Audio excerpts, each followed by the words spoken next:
Good morning, everyone. My name is Afik Arong. Today, I'm going to present my research on the valorization of waste paper via chemical conversion for glucose production as a substrate in bioenergy process. Okay, next slide. Scope of presentation. In this presentation, I will cover the following point. First, first, the rationale of the study. Second, the methodology, the research and discussion, which include chemical composition, sugar concentration, and hydrolyzed U. Finally, I will present the conclusion and recommendation. Okay, next slide. Rationale and background. After flooding event, paper that has been soaked in water cannot be reused. It also decomposes very slowly, which often lead to improper disposal methods such as open burning, releasing greenhouse gas into the atmosphere. Waste paper, however, is a lignocellulosic biomass mainly composed of cellulose, hemicellulose, and lignin.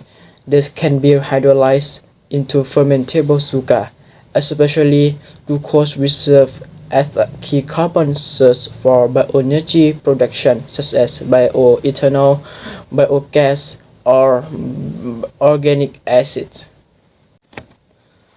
Objective. First, to analyze the chemical composition of waste paper before and after alkaline pretreatment with 10% sodium hydroxide with 100 Celsius for 120 minutes, focusing on sharing in cellulose, hemicellulose, and lignin.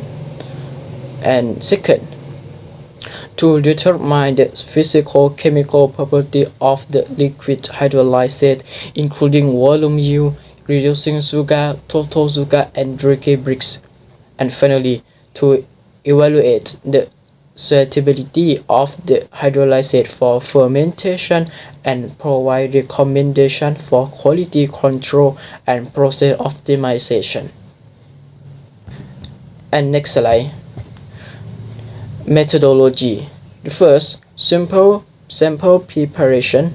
Waste paper was cut dry to constant weight and analyzed for moisture. And second, alkaline pretreatment. Sample were treated with sodium hydroxide 10% weight by volume at 100 Celsius for 20 minutes under agitation.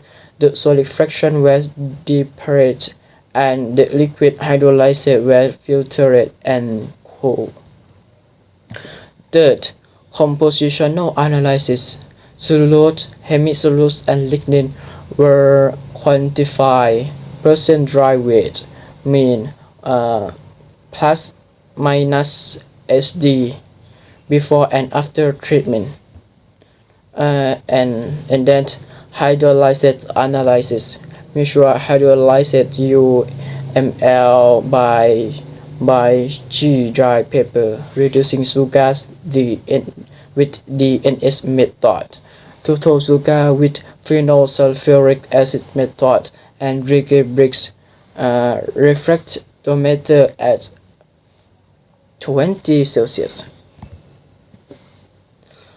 And finally, statistical analysis. Results were reported as mean plus minus SD and compare between pre and post treatment.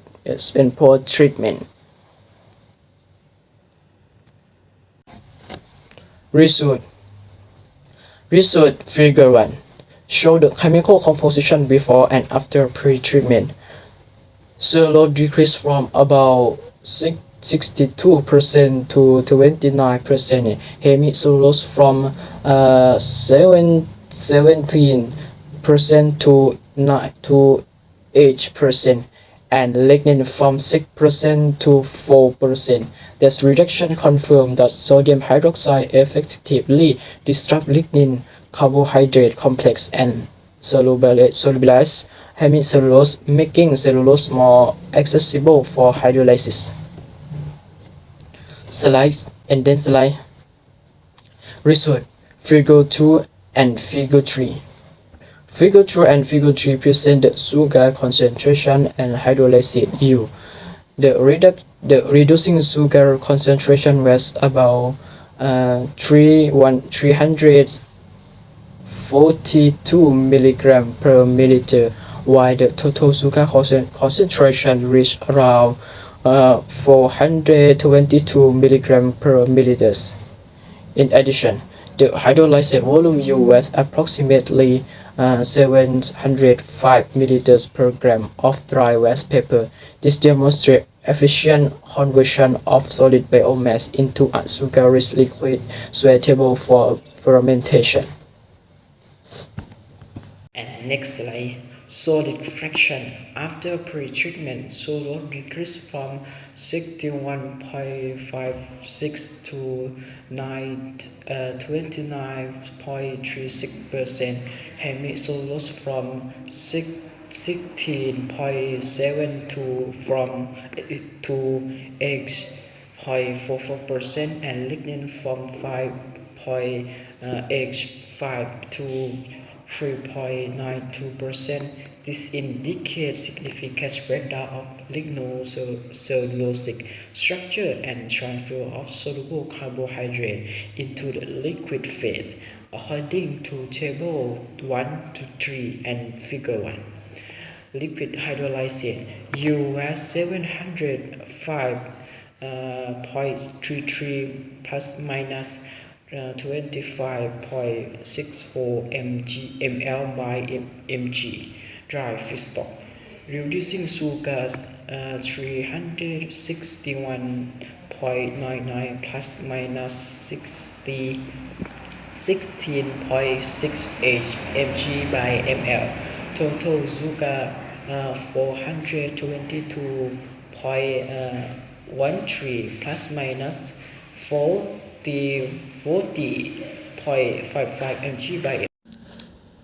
Next slide. Conclusion and recommendation. The first conclusion.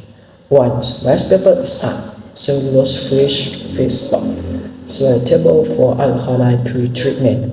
2. Sodium hydroxide 10% at 100 Celsius for 120 minutes, significantly decrease lignocellulose.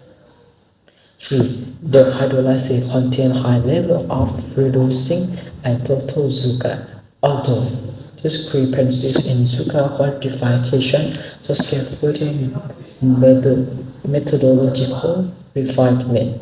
4. This approach enhances sugar release and demonstrates strong potential for valorization into bioenergy substrate, pending verification and detoxification. Recommendation.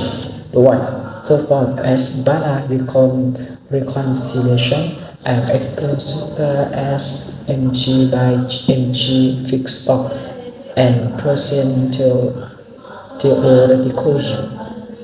2. Use HPLC to confirm actual glucose and identify many sugars. 3. Apply neutralization and detoxification to inhibitor prior to fermentation. 4. Conduct optimization experiment. 5. Evaluate LCE and sodium hydroxide recovery for environmental sustainability. 6. Perform pilot fermentation trial to quantify ethanol or other bioenergy use. And finally, I'm going to thank you my advisor, Dr. Abdul Samad Sukkel and Adama Pisapat. They are from Yala Rajapat University, and thank you for your attention.